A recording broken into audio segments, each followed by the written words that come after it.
ಪ್ರಸಂಗದೊಳಗ ಆ ಎಮ್ಮಿನ ಕೂತ್ಕೊಂಡು ಹುಡುಗರಿಗೆ ಆ ಮೆರವಣಿಗೆ ಮಾಡಿ ಅಂತ ಸರ್ವ ಯತ್ನ ಇಲ್ಲ ಆಮೆ ವಯಸ್ಸಿನ ಮೆರವಣಿಗೆ ಮಾಡ್ತಾ ಮಾಡ್ತಾ ಹೋಗೋ ಕಾಲಕ್ಕೆ ಏನಾಗ್ತಾರೆ ಅಂತ ತಿಳ್ಕೊಂಡು ಕೇಳಿದ್ರ ಅಂತ ಯಾವ ಎಮ್ಮೆ ಏಕಕಾಲಕ್ಕೆ ಸತ್ತು ಬಿಡ್ತದ.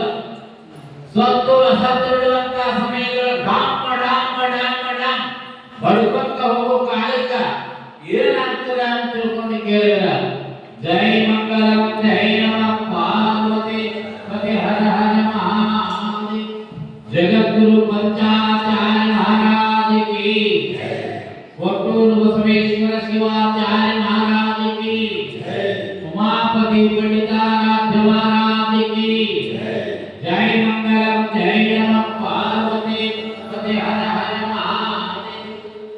ಈ ರೀತಿಯಾಗಿ ಭಕ್ತಿಗೌರವರಿಗೂ ಗುರುಮಾಲೆಯನ್ನ ಭಕ್ತರಿಗೆ ಜೈ ಮಂಗಲಂ ಜೈ ನಮಃ ಪಾರ್ವತಿ ಜೈ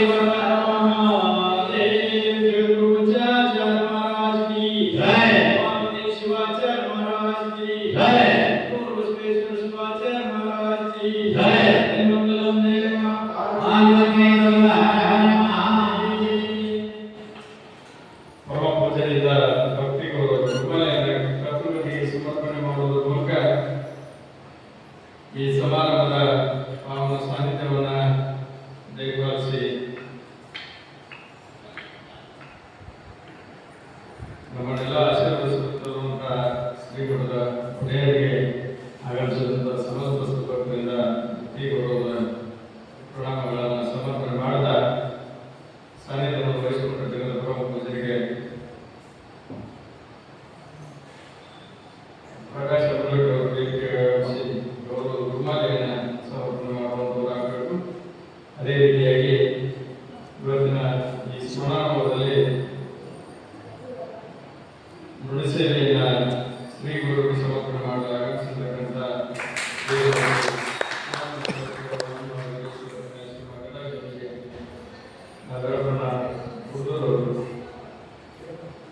ವೇದಿಕೆಗೆ ಆಗಮಿಸಿ ಶಾಸ್ತ್ರಿಗೆ ಮಾಲಾರ್ಪಣೆಯನ್ನು ಮಾಡುವಂತವರಾಗಿಕೊಂಡು ವಿವರಿಸಿಕೊಳ್ತಾರೆ. ಮಾಲಾರ್ಪಣೆ ಮಾಡಿರ್ತಕ್ಕಂಥ ಎಲ್ಲ ಮಾನ್ಯರಿಗೆ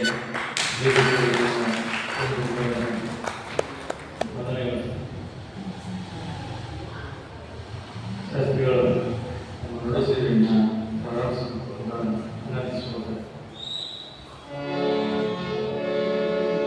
ಜೈ ಮಂಗಲಂ ಜೈ ನಮಃ ಪಾರ್ವತಿ ಪತೀಶ್ವರ ಮಹಾದೇವ ಜಗದ್ಗುರು ಪಂಚಾಚಾರ್ಯ ಮಹಾರಾಜ ಕಿ ಜೈ ಜಗದ್ಗುರು ಪಂಚಾಚಾರ್ಯ ಮಹಾರಾಜ ಕಿ ಜೈ ಮಾನವ ಧರ್ಮಕ್ಕೆ ಜೈ ಬಾಗ್ಲಿ ಮಾನವ ಧರ್ಮಕ್ಕೆ ಜೈ ಬಾಗ್ಲಿ ಧರ್ಮಗಳೇ ವಿಶ್ವಕ್ಕೆ ಶಾಂತಿ ವಂದೇ ರೇಣುಕಂ ವಂದೇ ರೇಣುಕಂ ಜೈ ಮಂಗಲಂ ಜೈ ಜೈ ನಮಃ ನಮಃ ಪಾರ್ವತೀಶ್ವರ ಮಹಾದೇವ. ನಾಳೆ ನೀವು ಕಲಿಬೇಕು. ನೀವು ತಾಯಿಗಳು ಬಹಳ ಮುಂದಿರಬೇಕು. ಹೀಗೆ ಮಹಾಮಹಿಮರಾಗಿರುವಂತಹ ಸಿದ್ದಪ್ಪ ಅಪಾರ ಗುರುವಿನ ಸೇವಾ ಮಾಡುವಂತಹ ಯಾವ ಸನ್ನಿವೇಶದೊಳಗ ಗುರುವಿನ ಶೋಧನೆಯನ್ನ ಮಾಡುತ್ತಾ ಅನೇಕ ರೀತಿಯಾಗಿರುವಂತಹ ಕ್ಷೇತ್ರ ಯಾತ್ರೆಯನ್ನ ಮಾಡ್ತಾ ಇದ್ದಾರೆ. ಕ್ಷೇತ್ರ ಯಾತ್ರೆಯನ್ನ ಮಾಡುವಂತಹ ಯಾವ ಸನ್ನಿವೇಶದೊಳಗ ಮಹಾತ್ಮರಾಗಿರುವಂತವ್ರು ಏನ್ ಮಾಡ್ತಾರಪ್ಪ ಅಂತ ತಿಳ್ಕೊಂಡು ಕೇಳಿದ್ರೆ ಅದೇ ಚಳಕಾಪುರದೊಳಗ ಬಸವಣ್ಣನ ದೇವಸ್ಥಾನ ಅಂತದ ದೇವಸ್ಥಾನ. ಬಸವಣ್ಣನ ದೇವಸ್ಥಾನ ಅನ್ನುವಂಥದ್ದು ಇರುವಂತಹ ಯಾವ ಪ್ರಸಂಗ ಸಿದ್ದಪ್ಪ ಕಿರಿ ವಯಸ್ಸಿನಲ್ಲಿ ಹುಡುಗರ ಕರ್ಕೊಂಡು ಹೋಗುವಂತಹ ಯಾವ ಸನ್ನಿವೇಶದೊಳಗ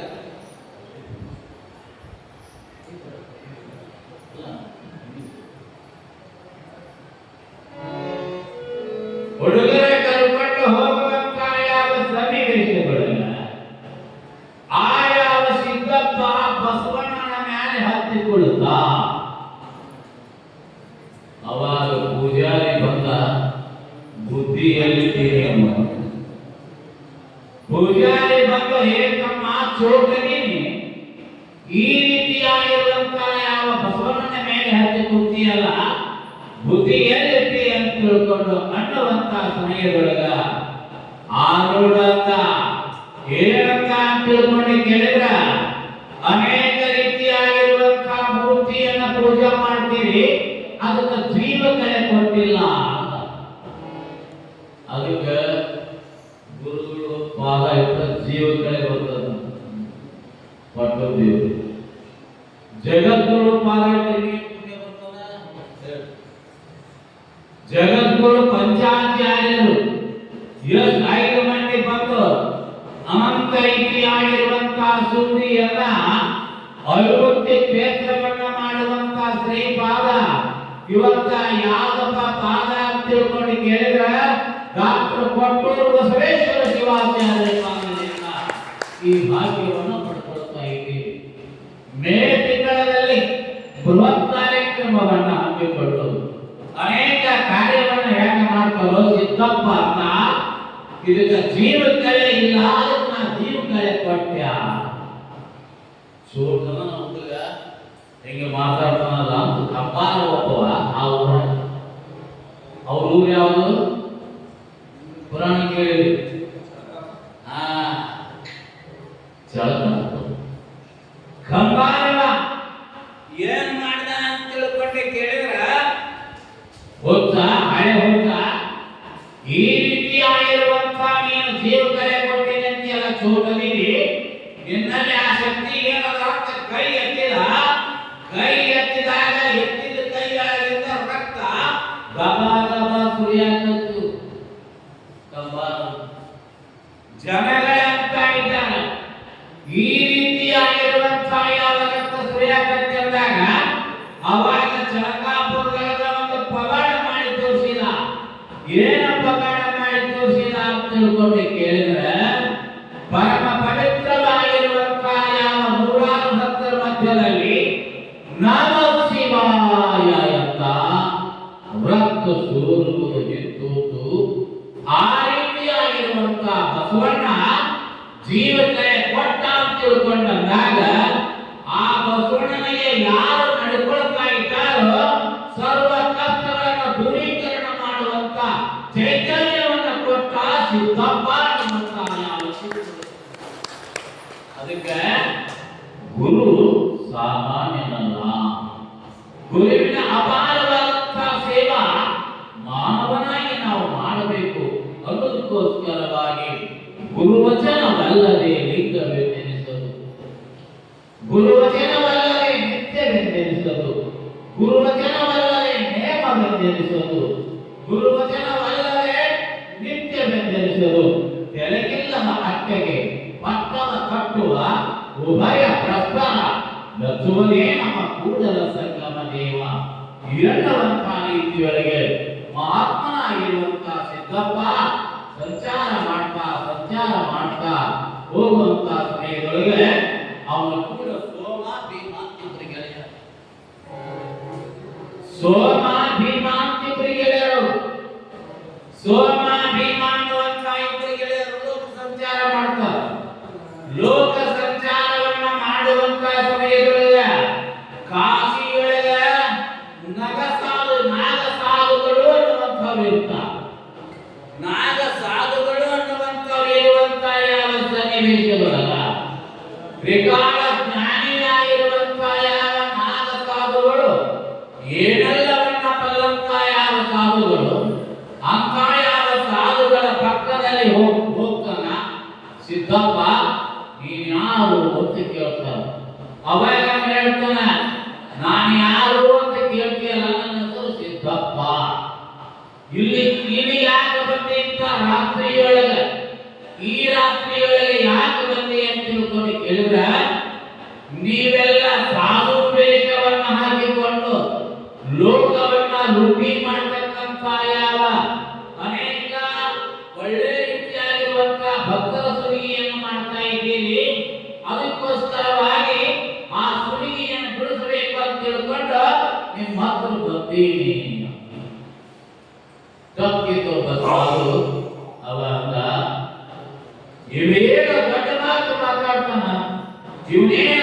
ಜ್ಞಾನಿಯ ಮೈಯುತದ ನುಡಿಯುವ ಈ ರೀತಿಯಾಗಿ ಮಾತಾಡ್ತಾನಲ್ಲ ಅಂದಾಗ ಅವನಿಗೆ ಏನಾಗ್ತದ?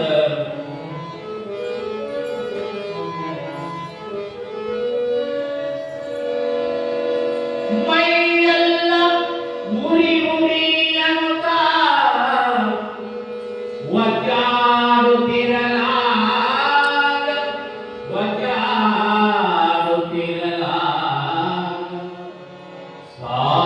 ಸಾಧುಗಳಂತಾಗಿ ವೇದವರ್ಗಡೆ ಲೋಕಮಾನವರ ದುಸ್ಥಿತಿಯ ಕಳೆಯ ಬೇಜವನ್ನು ಬಿಟ್ಟು ಸಾಧುಗಳ ಲೋಕದಲ್ಲಿ ಸಿದ್ಧಾರೂಢರ ಶಿಷ್ಯರಾದರಾಗ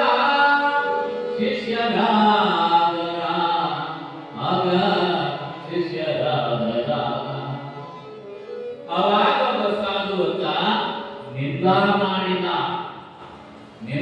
ಮಾಡಿದಾಗ ಮೈಯೆಲ್ಲ ಉರಿ ಉರಿ ಗಡಿಯಲ್ಲಿ ಮುಳುಗ್ತಾನ ಉರಿ ಉರಿ ಎಲ್ಲಿ ಹೋಗ್ತಾನ ಅಲ್ಲೇ ಉರಿ ಉರಿ ಮೈಯೆಲ್ಲ.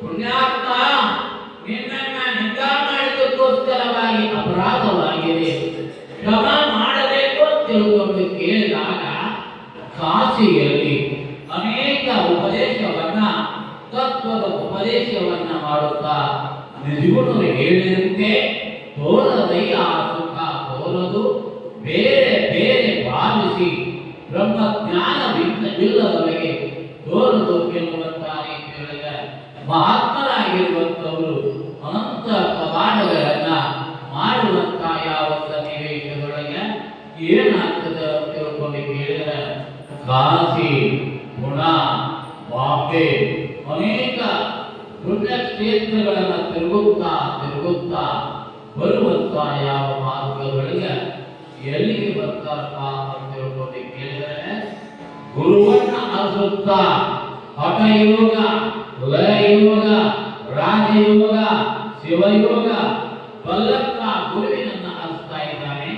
ಹಾಗಾದ್ರೆ ಅವರ ಗುರುಗಳು ಯಾರಪ್ಪ, ಎಲ್ಲಿಗೆ ಬರ್ತಾನ ಅಂತ ತಿಳ್ಕೊಂಡಂದಾಗ ಆಕಾಶಕ್ಕೆ ಅಳಿವಿಲ್ಲ, ಲೋಕದೊಳಗೆ ಆಕಾಶಕ್ಕೆ ಅಳುವಿಲ್ಲ, ಆಕಾಶ ಅಳುವಿಲ್ಲದಂತ ಆಕಾಶ ಪ್ರಪಂಚದೊಳಗೆ ಯಾರು ನಡೀತದ ಅಂತ ತಿಳಿದುಕೊಂಡು ಕೇಳುವಂತ ಸಮಯದಲ್ಲಿ ಮಹಾತ್ಮರಾಗಿರುವಂತ ಜ್ಞಾನಿಗಳು ಬರುತ್ತಾ ಇರುವಂತ ಸನ್ನಿವೇಶದೊಳಗೆ ಸುರ್ಪುರ ಅನ್ನುವಂತ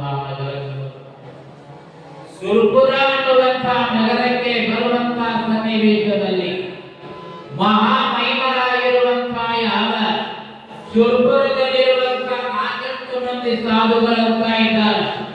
ನಿನಗೆ ಏನೇ ಪ್ರಶ್ನೆ ಬೇಕಾದರೂ ಕೂಡ ಎಲ್ಲಿ ಹೋಗ್ಬೇಕಪ್ಪ ಅಂತ ತಿಳ್ಕೊಂಡು ಕೇಳಿದ್ರೆ ಹುಡುಗುಟ್ಟಿಯ ಅಮರೇಶ್ವರ ಅಲ್ಲಿ ಅಪಾರವಾದಂತ ರೀತಿಯಲ್ಲಿ ಯೋಗಿನಾಥನಾಗಿರುವಂತವನೊಬ್ಬನಿದ್ದಾನೆ ಗುರುರಾಯ.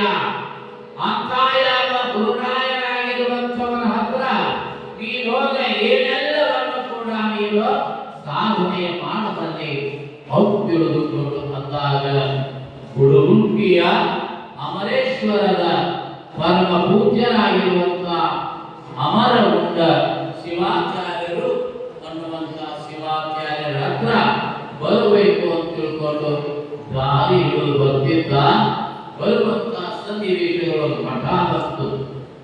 ಮಠ ಬರುವಂತ ಮಾರ್ಗಗಳಿಗೆ ಏನಾಗ್ತದೆ, ಸೀದಾ ಗುರುಗಳ ಹತ್ರ ಹೋಗ್ಲಿಲ್ಲವ.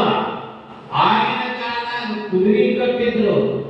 ಕುದುರೆ ಕಟ್ಟಿರುವಂತ ಯಾವ ಸನ್ನಿವೇಶದೊಳಗ ಆ ಕುದುರೆ ಕಟ್ಟುವಂತ ಶೆಡ್ಡಿನೊಳಗ ಹಾಗೆ ಸೇವಾ ಮಾಡ್ಕೊಂತ ಇಲ್ಲ. 48 ದಿವಸಗಳ ಕಾಲ ಅದೇ ಕುದುರೆ ಕಟ್ಟುವ ಜಾಗದಾಗ ಕುದುರೆ ಸೇವಾ ಮಾಡ್ತಾ 48ನೇ ದಿವಸದಲ್ಲಿ ಆ ಗುರುವಿನ ಹತ್ರ ಗಜದಂಡ ಸ್ವಾಮಿಗಳ ಹತ್ರ ಹೋಗಿ ಕೈ ಮುಕ್ಕೊಂಡು ನಿಂತ್ಕೊಂಡಾಗ ಅವ್ರು ಹೇಳಿದ್ರು, ಯಾಕಪ್ಪ ಬರ್ತಿ ಅಂತ ತಿಳ್ಕೊಂಡು ಅಂದಾಗ ಅವಾಗ ಅವ್ರು ಹೇಳ್ತಾರೆ, ಬುದ್ಧಿ ಸಕಲ ಜೀವಾತ್ಮರಿಗೂ ಲೇಸನ್ನೇ ನಡೆಸುವಂತ ರೀತಿಯೊಳಗೆ ಗುರುನಾಥನಾಗಿರುವಂತವನ್ನ ಅಸುತ್ತ ಇಲ್ಲಿ ಸುರಪುರ ಒಂದು ನಗರದಲ್ಲಿ ಮಹಾತ್ಮರಾಗಿರುವಂತ ಯಾವ ಸಾಧುಗಳು ಭೇಟಿಯಾದರೂ ಅವರ ಹತ್ರ ಹೋದ್ರೆ ಎಲ್ಲಾ ಭಾಗ್ಯ ದೊರೆತದ ತಿಳ್ಕೊಂಡು ಹೇಳಿದ್ರು. ಅದಕ್ಕೆ ನನಗೆ ಉಪದೇಶ ಮಾಡಬೇಕ್ರಿ ಅಂತ ದಡಕ್ಕನ ಉಪದೇಶ ಮಾಡಿದ್ರೆ ಮುಗಿಲ್ಲ.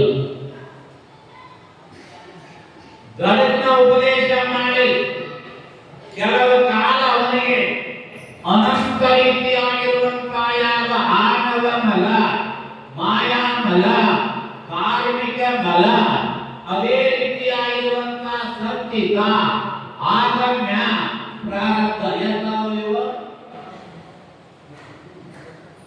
ಸಂಚಿತ, ಆಗಮ್ಯ, ಪ್ರಾರಬ್ಧ ಎಂತಾವು 100 3 ಅವಿಕ ನಿಧಿ ಮಾಡಿ ಜಯ ಮಂಗಲಂ ಜಯ ನಮಃ. ಮಹಾಮಹಿಮರಾಗಿರುವಂತಹ ಮಹಾತ್ಮರು ಈ ರೀತಿಯಾಗಿರುವಂತಹ ಸಂಚಿತ, ಆಗಮ್ಯ, ಪ್ರಾರಬ್ಧ ಅನ್ನುವಂತಹ ರೀತಿಯೊಳಗೆ 3 ಮಲಗಳಿವು. ಈ ಮಲ ಮಾಯಾ ಮಲಗಳನ್ನ ಮಹಾತ್ಮರಾಗಿರುವಂತಹ ಆಗಮ ಮಲ, ಮಾಯಾಮಲ, ಕಾರ್ಮಿಕ ಮಲ, ಸಂಚಿತ, ಆಗಮ್ಯ, ಪ್ರಾರಬ್ಧ. ಈ ಪ್ರಾರಬ್ಧ ಅನ್ನೋದೇನೈತಲ್ಲ ಯಾರಿಂದಲೂ ಅನುಭವಿಸುವುದಾಗುವುದಲ್ಲ. ಆ ಪ್ರಾರಬ್ಧವನ್ನ ನಾವು ಅನುಭವಿಸಬೇಕಪ್ಪ ಅಂದ್ರೆ ಯಾರಿಂದ ಸಾಧ್ಯ ಅಂತ ತಿಳ್ಕೊಂಡು ಕೇಳಿದ್ರೆ ಮಹಾತ್ಮರಾಗಿರುವಂತಹ ಸದ್ಗುರು ಕೊಟ್ಟೂರು ಬಸವೇಶ್ವರ ಶಿವಾಚಾರ್ಯರಿಂದ ಸಾಧ್ಯ. ಅವರ ತಪಸ್ಸಿನ ಬಲ, ಗುರುವಿನ ಕೃಪಾ, ಅವರು ಏನಾದರೂ ಕೂಡ ಮನಸಾನೆ ಆಶೀರ್ವಾದ ಮಾಡ್ಯಾರಂದ್ರೆ ನಿಜಕ್ಕೂ ಕೂಡ ಆ ಪ್ರಾರಬ್ಧವನ್ನ ಅಳಕಸಬಲ್ಲರು. ಅದಕ್ಕೆ ಆ ರೀತಿಯಾಗಿ ಅವ್ರು ಹೇಳ್ತಾಗ ನಾನು ನಿಮ್ಮ ಕೃಪಾ ಪಡ್ಕೊಳ್ಳಾಕ ಬಂದೀನಿ ಅಂದಾಗ ಆಗಲಿ ತಿಳ್ಕೊಂಡು ಗುರುಗಳು ಆಶೀರ್ವಾದ ಹೇಳುವಂತ ಸಮಯಗಳಿಗೆ ಅನರೀಕ್ಷಿತವಾಗಿ ಕೆಳಕ್ಕೆ ಯಾವಾಗಲೂ ಒಳ್ಳೆ ಕೆಲಸ ಮಾಡ್ಬೇಕಾದ್ರೆ ಕೆಟ್ಟವ್ರು ಇರೋರು ಇವರು ತಾವು ಕೊಡಂಗಿಲ್ಲ, ಇನ್ನೊಬ್ಬರಿಗೆ ಕೊಡಂಗಿಲ್ಲ, ತಾವು ದಾನ ಮಾಡಂಗಿಲ್ಲ, ಇನ್ನೊಬ್ಬರಿಗೆ ದಾನ ಮಾಡಿಸ್ಕೊಳ್ಳೋದು. ನಮ್ಮ ಸ್ವಾಮಿಗಳು ಇವತ್ತು ಏನೋ ಅವರಲ್ಲಿ ಒಂದು ಶಕ್ತಿ ಅದ. ನಾನು ದಾವಣಗೆರೆಯಿಂದ ಅವೇ 11 ಗಂಟೆಗೆ ಬಂದಿದ್ದೆ. ನಾನು ಬಂದಿರುವಂತ ಸಮಯದೊಳಗೆ ಶರಣ ಸ್ವಾಮಿಗಳು ಒಂದು 2 ರೆಡಿ ಆಗಿದ್ರು. ನೀನು ಟಿಕೆಟ್ ಹೊಡೆದು ಬಂದಿದ್ಯಾ, ಒಂದು ತಾಸು ಮಕ್ಕೊಂಡ್ರೆ ಹಾಕೊಂಡು ಅಂತ ತಿಳ್ಕೊಂಡು ಮನೆಗೆ ಹಾಗೆ ಉಳ್ಬೇಕಂದ್ರಾಗ 1 ಗಂಟೆಗೆ ಇವ್ರ ಮನೆಗೆ ಬಂದ್ಬಿಟ್ರು ಸ್ವಾಮಿಗಳು. ತಪ್ಪು ತಿಳ್ಕೊಳ್ಳಾದಂತ ರೀತಿಯೊಳಗೆ ನಾವು ಮಾತಿದ್ದೆ ಸ್ವಾಮಿಗಳು ತಪ್ಪು ತಿಳ್ಕೋಬಾರ್ದು. ಅವ್ರ ಆಶೀರ್ವಾದ ಇರುವ ಜೋಗ್ ಮಾಡಿದ್ದೇವ್ರಿ. ಅವ್ರು 1 ಗಂಟೆಗೆ ಬಂದ್ರು. ಅಲ್ರಿ ಮತ್ತೆ 2ಕ್ಕೆ ಬಂದಿದ್ರಿ 1ಕ್ಕೆ ಬಂದ್ರಲ್ಲ ಅಂದೆ. 1ಕ್ಕೆ ಬಂದ್ರಲ್ಲ ಅಂದ. ಇಲ್ಲ ಹೋಗ್ಬಿಡು ಬರೀ ಬರೋ ಕಾಲೇಜ್ ಬಂದು ಹಾಗೆ ಈ ಮಠ ಸೇರೋದ್ರಾಗ ಎಲ್ಲಿತ್ತೋ ಏನೋ ಶರಣ ಸ್ವಾಮಿಗಳಿಗೆ ತಿಳಿದಿತ್ತೋ ಏನೋ ಅದು ಗಾಪದಾವದ ಒಂದೇ ಸಣ್ಣ ಅಪ್ಪ ಕೊಟ್ಟೂರು ಬಸವೇಶ್ವರನ ತೀರ್ಮಾನ ಆಗೈತೇನೋ. ಅದಕ್ಕೋಸ್ಕರವಾಗಿ ಶರಣ ಸ್ವಾಮಿಗಳಲ್ಲಿ ದೊಡ್ಡ ಶಕ್ತಿ ಅದು. ಯಾಕಪ್ಪ ಅಂದ್ರೆ ಒಬ್ಬ ಶಾಸ್ತ್ರಿ ಹಿಡ್ಕೊಂಡು ಬರ್ಬೇಕು. ಊರು ಸುಡುವಂತ ಶಾಸ್ತ್ರಿಗಳದಾರ, ಅವ್ರಿಗೆ ಬೆಂಕಿ ಹಚ್ಚವ್ರು ಅದಾರ, ಊರು ಸುದ್ದು ಮಾಡಕ್ಕ ಅವ್ರು ಜನ ಮಾಡ್ಬೇಕಂತ ಅಪ್ಪ ಅವ್ರು ಆಜ್ಞೆ ಮಾಡಿ ಆಗ ಏನಾದ್ರೆ ಒಂದು 40 ತಾಸು ಬೇಕಿತ್ತು ಶರಣಪ್ಪನ ಬಂದ. ಅದಕ್ಕಿಂತ ಮೊದಲು ಕಾಶ್ಯಪ ಶರಣಪ್ಪ ನಿಂತಿದ್ರು. ಅವಾಗ ಹುಲಿ ಇರ್ತದ ಬಿಡಪ್ಪ ಕಿವಿ ಕೇಳೋಲ್ಲ, ಜೋರು ಹೇಳಿ ಯಾವಾಗ ಏನಂತ ಮಾಡ್ತಕ್ಕ ಅಂತ ಕೂಡಲೇ ಪ್ರಸಾದ ಮಾಡಿದ್ರು. ಶರಣ ಪ್ರಸಾದ ಮಾಡಿದ್ರು ಮಾಡಿ 15-20 ನಿಮಿಷ ಹೊಳಿ ಹೊಡಿಬೇಕು. ಹಂಗ ಒಂದು ಶಕ್ತಿ ದೊಡ್ಡವರ ಅವಾಗ ಒಬ್ಬವಂತ ಬ್ರಾಹ್ಮಣ ಉಪನಿಷತ್ ಅಂದ್ರೆ ಏನು ಮಕ್ಕಳಿಗೆ ಉಪನಿಷತ್ ಏನು ಅಂತ ಕೇಳಿದ್ರು. ಗಜೇಂದ್ರ ಸ್ವಾಮಿಗಳು ಅವಾಗ ಕಾಶಿಯಿಂದ ಅಧ್ಯಯನ ಮಾಡಿಕೊಂಡು ಬಂದಿದ್ರು. ಉಪದೇಶದಿಂದ ಮಾಡುವಂತ ಯಾವ ಸಮಯದೊಳಗೆ ಅಂತ ಕೇಳ್ತಾ ಇದ್ದಾರವ. ಉಪನಿಷತ್ ಅಂದ್ರೆ ಏನು ಅಂತ ಬ್ರಾಹ್ಮಣ ಕೇಳಿದಾಗ ಗುರುಗಳ ಮಕ್ಕಳಿಗೆ ಉಪದೇಶ ಮಾಡ್ತಿರಲ್ಲ.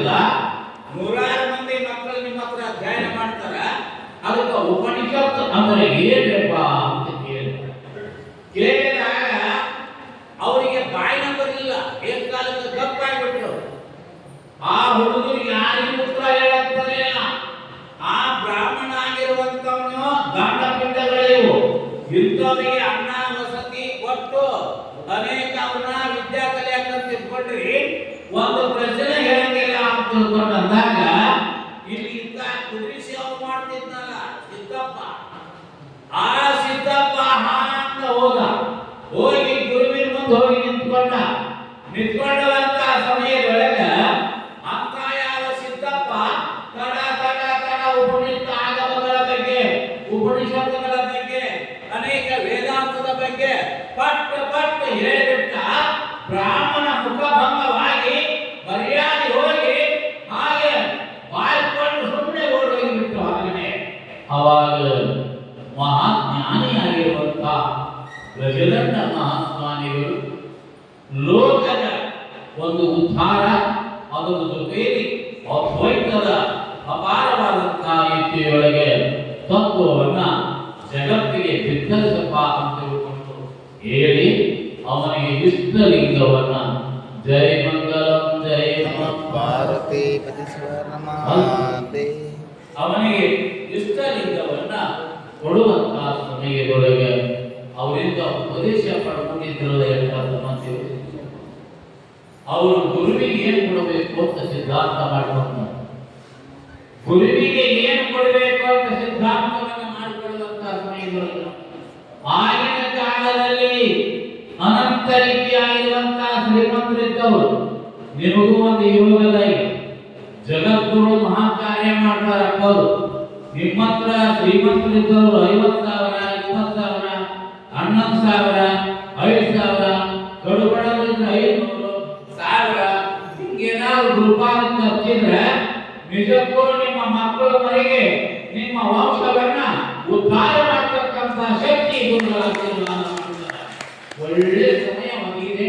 ಈ ಸಮಯವನ್ನ ನಮ್ಮ ಸುಡಿ ಭಕ್ತರಾಗಲಿ, ನೆರೆಹೊರೆಯಿಂದ ಬಂದಿರುವಂತಹ ತಂದೆ ತಾಯಿಗಳಾಗಲಿ, ಇವತ್ತು ಯಾರೇ ಇದ್ರೂ ಕೂಡ ಒಳ್ಳೆ ರೀತಿಯಾಗಿರುವಂತಹ ಯಾವ ಈ ಸಮಯದೊಳಗ ನಿಮ್ಮ ಕಾಣಿಕೆಗಳನ್ನು ಕೊಡುವಂತವರು ಕೊಡಬೇಕು ಅನ್ನುವಂತಹ ಮಾತನ್ನ ಹೇಳಿ ಆಗಿನ ಕಾಲಗಳು ಸಿದ್ದಪ್ಪ ಎಲ್ಲರೂ ಏನೇನೋ ಕೊಟ್ಟು ಆಗ ಸಿದ್ದಪ್ಪ ಕೊಡಕ್ಕೆ ಏನು ಒಂದು ಪೈಸಾ ಇಲ್ಲ, ಅಂತೆ ಒಂದು ಪೈಸಾ ಇಲ್ಲ, ಅಂತೆ ಒಂದು ಪೈಸಾ ಇಲ್ಲ. ನಾವು ಗುರು ಕೊಟ್ಟಿದ್ರಲ್ಲ ಅವಾಗ ಆಗಿನ ಕಾಲ ಲಿಂಗ ಕೊಟ್ಟಿದ್ರು. ಲಿಂಗ ನಮ್ಮ ಕಡೆ ಗಮನ ತೋಡ್ರಿ, ಅವ್ರಿಗೆ ಲಿಂಗ ಕೊಟ್ಟಿದ್ದು ಉದ್ದೇಶ ಮಾಡಿ ಕೊಟ್ಟಿದ್ರಲ್ಲ.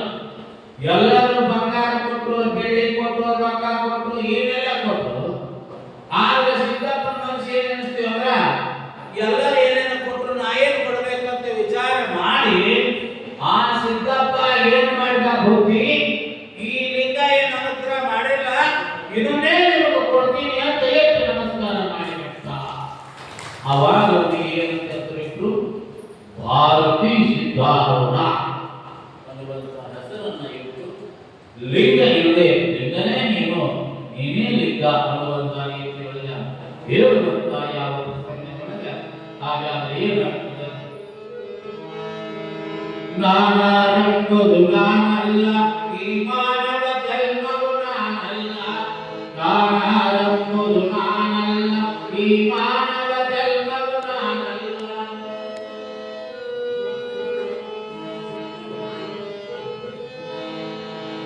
ಮಾತಾಪಿತ ಸುತ ನಾನಲ್ಲ, ಜಾತಿ ಗೋತ್ರಗಳು ನಾನಲ್ಲ.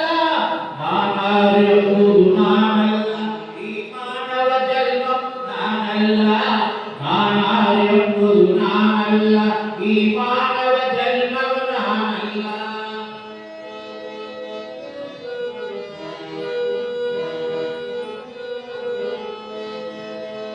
ವೇದ ಓದಿದವ ನಾನಲ್ಲ, ವಾದ ಮಾಡಿದವ ನಾನಲ್ಲ. ವೇದ ಓದಿದವ ನಾನಲ್ಲ, ವನವಾದ ಮಾಡಿ ನಾನಲ್ಲ. ನಾದ ಬಿಂದು ಕಲತೀತ ಬ್ರಹ್ಮ ಓದಿಕೊಂಡವ ನಾನಲ್ಲ. ನಾನೆಂಬುದು ನಾನಲ್ಲ, ಈ ಮಾನವ ಜನ್ಮವು ನಾನಲ್ಲ. ನಾನೆಂಬುದು ನಾನಲ್ಲ, ಈ ಮಾನವ ಜನ್ಮವು ನಾನಲ್ಲ. ಜೈ ಮಂಗಲಂ ಜೈ ನಮಃ. ಪಾರ್ವತಿ ಸ್ವರ್ಣಮಾತೆ ದಿಗಂಬರ ಸ್ವರೂಪದಲ್ಲಿ ಗುರುವಿನ ಕೃಪಾ ಆಶೀರ್ವಾದವನ್ನು ಪಡೆದುಕೊಂಡು ಮಹಾತ್ಮರಾಗಿರುವಂತಹ ಯಾವ ಸಿದ್ಧ ಭಾರತಿ ಸಿದ್ಧಾರೂಢ ಸಂಚ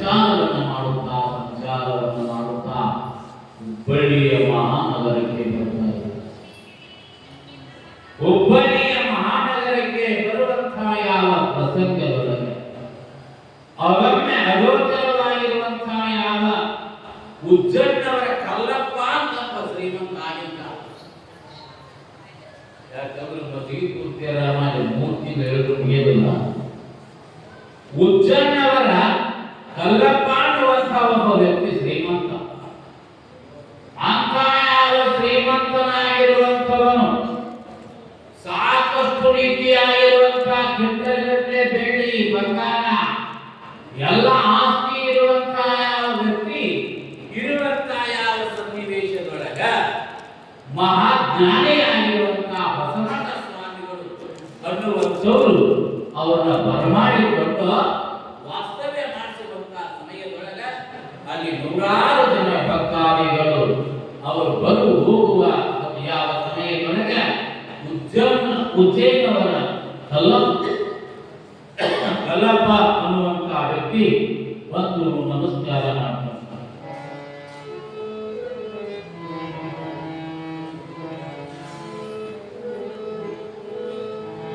ಬೇಡಿಕೊಂಡೆ ಗುರುವೆ ಕೃಪೆ ಮಾಡು ಬೇಗ, ಕೃಪೆ ಮಾಡು ಬೇಗ, ಕೃಪೆ ಮಾಡು ಬೇಗ. ಬೇಡಿಕೊಂಡೆ ಗುರುವೆ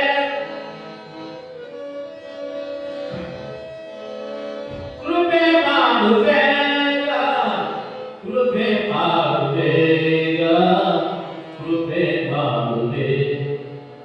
ಏನ ಆರುಗಟ್ಟಿ ಒಳ್ಳೆ ರೀತಿಯಾಗಿರುವಂತಹ ಯಾವ ದಂಪತಿಗಳು ಬಂದು ನಮಸ್ಕಾರ ಮಾಡ್ತಾರೆ.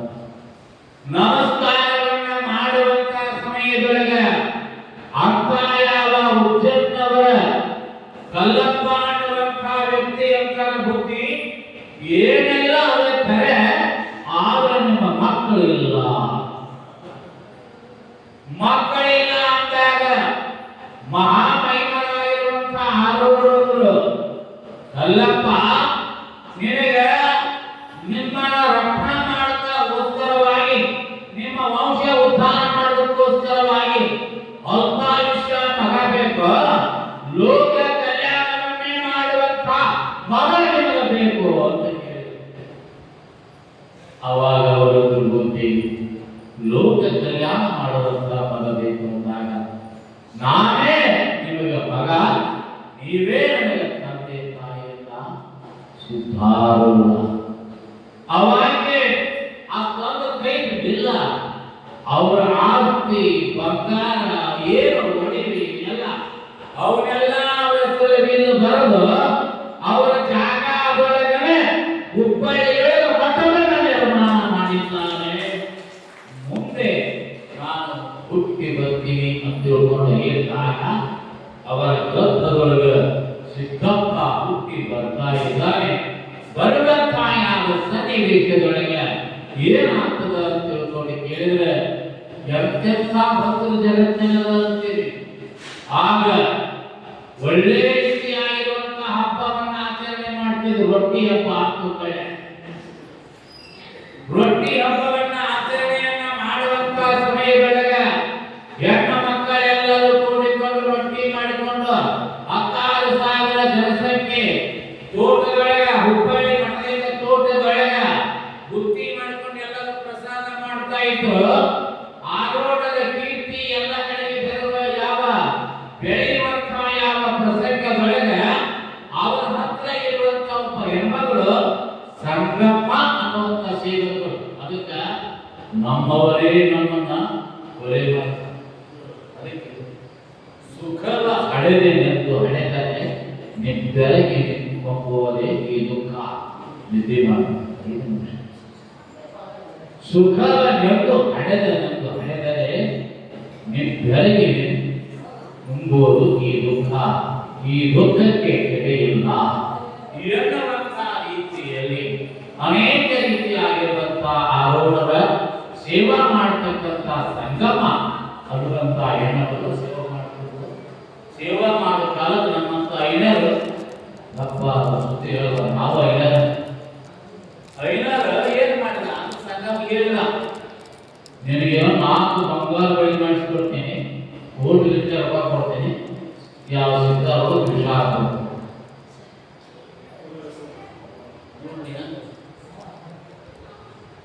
ಸಿದ್ಧಾರೂಢಿಗೆ ವಿಷ ಹಾಕುತ್ತದೆ. ಆ ಇನ್ನೊಬ್ಬರು ಏನ್ ಮಾಡಿದ್ರು, ಅಭಯ ಅನ್ನುವಂತ ಸ್ವಾಮಿ ಅದೇ ರೀತಿಯಾಗಿರುವಂತಹ ಸಿದ್ಧಾರೂಢ ರಾತ್ರಿ 10 ಗಂಟೆ ಸಮಯಕ್ಕೆ ನಿತ್ಯ ಅನ್ನದ ಊಟಕ್ಕೆ ಇರ್ತಿದ್ರು. ಆ ಆರೋಗ್ಯ ಅನಾಮಿತಿ 10 ಗಂಟೆ ಸಮಾನ ಇರ್ತಿದ್ರಲ್ಲ, ಇರುವಂತ ಯಾವ ಸಮಯಗಳಿಗೆ ಏನಾಯ್ತು ಅಂತ ತಿಳ್ಕೊಂಡು ಕೇಳಿದ್ರೆ ಆ ತಾಯಿ ಹಣ್ಣುಗಳಿಂದ ವಿಷ ಜನಿಸ್ಯಾರ, ಬೆರೆಸಿ ಪ್ರಸಾದ ಮಾಡ್ಯಪ್ಪ ಅಂತಾಳ. ಪ್ರಸಾದ ಮಾಡ್ತಾನಪ್ಪ. ಪ್ರಸಾದ ಮಾಡುವಂತ ಯಾವ ಸಮಯಗಳಿಗೆ ವಿಷಯವನ್ನೇ ಸವಿಯಪ್ಪ ಸಮಯಗಳಿಗೆ ಭಕ್ತರಿಗೆ ಗೊತ್ತಾಗ್ತಾ ಇದೆ. ಗೊತ್ತಾಗಿ ಆ ಹೆಣ್ಣು ಮಗಳ ವಿಷ ಹಾಕ್ಯಾಳ ಅನ್ನೋದು ಗೊತ್ತಾಗುತ್ತಾ.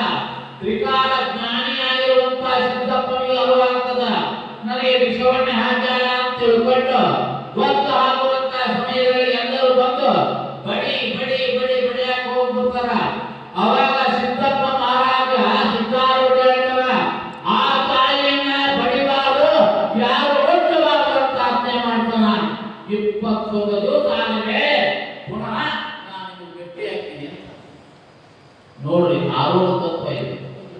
21 ದಿವಸ ಆದ್ಮೇಲೆ ಪುನಃ ಭೇಟಿ ಆಗ್ತೀನಿ ಅಂದಾಗ 21 ದಿವಸದ ಮೇಲೆ ಭೇಟಿ ಆಗ್ತಾನ. ಭೇಟಿ ಆಗುವಂತ ಯಾವ ಸಮಯಗಳು ಸರ್ವರು ದರ್ಶನ ತಗೋತಾರ. ಆಗ ಹೆಣ್ಣು ಮಗಳಿಗೆ ಏನಾಗ್ತದ ಅಂತ ತಿಳ್ಕೊಂಡು ಕೇಳಿದರೆ ಹಾವು ಕಚ್ಚಿ ಮರಣವನ್ನಂತ ಇದ್ದಾನೆ. ಮರಣನ ಅಪ್ಪಿದಾಗ ಆರೋಢರಾಗಿರುವಂಥವರು ಅನೇಕ ರೀತಿಯಾಗಿರುವಂತಹ ಯಾವ ಮಹಾತ್ಮರಾಗಿರುವಂಥವರು ನಮ ಶಿವಾಯ ಎಂದಾಗ ಪುನಃ ಬದುಕ್ತಾ ಇದ್ದಾರೆ. ಆ ಅಂಬ್ರಯ್ಯ ಅನ್ನುವಂಥ ಸ್ವಾಮಿ ಸುಮ್ಮನೆ ಬಿಡಲಿಲ್ಲ, ಗೌರಿ ಮಠಕ್ಕೆ ಕರ್ಕೊಂಡು ಹೋದ ಸಿದ್ಧಾರೂಢ. ಗೌರಿ ಮಠಕ್ಕೆ ಕರ್ಕೊಂಡು ಹೋಗಿ ಭಿನ್ನ ಮಾಡ್ಯಾರ ಭಕ್ತರು, ಅದಕ್ಕೆ ಪೂಜೆ ಇಟ್ಟು ಬರ್ರಿ ಅಂತ ಕರ್ಕೊಂಡು ಹೋಗಿ ರಾತ್ರಿ ಹೊತ್ತಿನ್ಯಾಗ ಸೇವ ಮಾಡೋಣ. ಲೈಟ್ ಹಾರಿಸಿ ಅಪ್ಪನ ಬಡಿ ಬಡಿ ಬಡಿ ಬಡಿ ಬಡಿ ಬಡದ, ಬಡಿ ಬಡಿ ಬಡಿ ಬಡಿ ಬಡದ. ಏನು ಹೊಡೆದ ಅಂದ್ರೆ ಲೆಕ್ಕ ತಪ್ಪಿ ಬಡದ, ಸತ್ತ ಹೋಗ್ಯಂತ ಬಡದ. ಅವನೇನು ಮರಣವನ್ನು ಹತ್ತಲಿಲ್ಲ. ಆದ್ರೆ ಅವಾಗೇನು ಬಡದಲ್ಲ, ಬಡದಂತ ಅಂಬಯ್ಯನಿಗೆ ಏನಾಗ್ತದ ಅಂತ ತಿಳ್ಕೊಂಡು ಕೇಳಿದ ಅವರ ಅಪಾರವಾದಂತ ದೇಹವೆಲ್ಲವೂ ಅವರ ವಂಶ ಎಲ್ಲ ನಾಶವಾಗಿ ಸರ್ವನಾಶವಾಗ್ತಾ ಇದ್ದಾನೆ ಅಂದ್ರಯ್ಯ. ಅಂದ್ರಯ್ಯ ನಾಶವಾದಾಗ ಅವಾಗ ಆರೋಢರು ಇನ್ನು ಸಾಹಿತ್ಯ ಪೂರ್ವದಲ್ಲಿ ಹೇಳಿದ್ದ ಆಗಿನ ಕಾಲದೊಳಗೆ ಮಾರ್ವಾಡ್ಯರಿದ್ದು ಮತ್ತು ಇನ್ನೊಂದು ಜಾತಿಯವರು ನೆನಪರೋದು, ಇನ್ನೊಂದು ಜಾತಿಯವರಿಗೆ ಬೇಕೆ ಹೋಗಿದ್ದಾವ. ಅವ್ರು ಗುರುನಾಥ ರೋಡು ಅವರು ಮಠಕ್ಕೆ ಹಾಕ್ತಾರೆ. ಅದಕ್ಕೆ ಅವ್ರ ಆಸ್ತಿ ಹಂಗೈತಿ ಹಿಂಗೈತಿ ಮೊದಲ ಅವರಿಗೆಲ್ಲ ಹೇಳಿದ್ದ. ನ್ಯಾಯ ಇಟ್ಟಿರುವಂತಹ ಸಮಯದೊಳಗೆ ಕೋರ್ಟ್ನ್ಯಾಗ ನ್ಯಾಯ ನಡೆಯುತ್ತಿದ್ದಾಗ ಸಿದ್ಧಾರೂಢರು ಗುರುನಾಥ ರೋಡ್ಗೆ ತಿಳ್ಕೊಂಡು ನೀನೇ ಶಾಶ್ವತ ಹೋಗುತ್ತಾ ಅಂತ ತಿಳ್ಕೊಂಡು ಸ್ವತಃ ಅವರೇ ಶಾಖರು ಪ್ರಾರಂಭಿಸಿದರು. ಜೈ ಮಂಗಲಂ ಜೈ ಹೀಗೆ ಮಹಾತ್ಮರಾಗಿರುವಂಥವರು ಅನೇಕ ರೀತಿಯಾಗಿರುವಂತಹ ನಮ್ಮನ್ನೇ ನಾವು ಕುತ್ತುಕೊಂಡು ಲೋಕ ಕಲ್ಯಾಣವನ್ನು ಮಾಡುವಂತಹ ಮಹಾತ್ಮರು.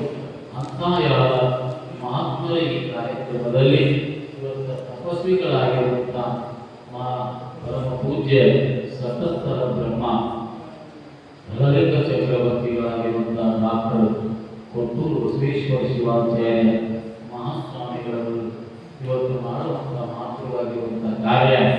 ಇವತ್ತು ಯಾರು ಬರಲಿ, ಯಾರು ಬರದೇ ಇರಲಿ, ಯಾರು ಕೇಳಿ ಇರಲಿ, ಒಳ್ಳೆ ನಿಷ್ಠೆಯಿಂದ ಅವರು ತಮ್ಮ ಕರ್ತವ್ಯವನ್ನು ಮಾಡುವಂತಹ ಸ್ನೇಹಿತರಿಗೆ ಈ ಭಾಗ್ಯ ಕಳ್ಕೋಬಾರದು. ನಾವು ಈ ಜಗತ್ತಾಗ ಇಂಥ ಗುರುಗಳು ಸಿಗುವುದಿಲ್ಲ. ಬಹಳ ಮಂದಿ ಗುರುಗಳು ಅಂತಾರೆ, ನೀವು ಹೇಳ್ಬಾರ್ದು ಬದಿನ. ಅದಕ್ಕೆ ಸಣ್ಣ ಹುಡುಗರಿಗೆ ಯಾರಿಗೆ ಪುರಾಣ ಹೇಳ್ತಾವ ನುಡಿ ಮಾಡ್ತಾರೆ, ಅವರೆಲ್ಲ ಹೇಳ್ಬಾರ್ದು. ಅದಕ್ಕೆ ಇಂಥ ರೀತಿಯಾಗಿರುವಂತಹ ಮಹಾತ್ಮರಾಗಿರುವಂಥವರು ಸಿಕ್ಕಿದ್ದು ಸೂಡಿಯ ಸುಕೃತದ ಭಾಗ್ಯ. ಇವತ್ತು ಸೂಡಿಯ ಪುಣ್ಯ ಎಂದಾರ ನೋಡಿದ್ರೆ ಮೊದಲು ಈ ಕೆಲ ಇತ್ತು ಯಾಕೋ ಸಂಘ ಗಟ್ಟಿ. ಅದಕ್ಕೆ ಈ ರೀತಿಯಾಗಿರುವಂತಹ ಮಹಾತ್ಮರು ದೊಡ್ಡವರು ಇವತ್ತು ಅವರ ಜಗದ್ಗುರು ಪೀಠಕ್ಕೆ ಹಾಕಬೇಕಾಗಿತ್ತು. ಅನಿವಾರ್ಯವಾಗಿ ಏನು ಆಗಲಿಲ್ಲ. ಸಮಾಜಕ್ಕಾಗಿ ಇಂಥ ಮಾತೃವಾಗಿರುವಂತಹ ಒಂದು ಕರ್ತವ್ಯವನ್ನು ಮಾಡುವಂಥ ಪೂಜ್ಯರ ಶ್ರೀಮಠದಲ್ಲಿ ಸೇವಾ ಸಿಕ್ಕಿದ್ದು ನನ್ನ ಪೂರ್ವಾರ್ಜಿತ ಪುಣ್ಯ ಅನ್ನುವಂಥ ಈ ಸಮಿತಿಯ ಸರ್ವ ಸದಸ್ಯರಿಗೂ ಮತ್ತು ಕಾರ್ಯಕರ್ತರಿಗೂ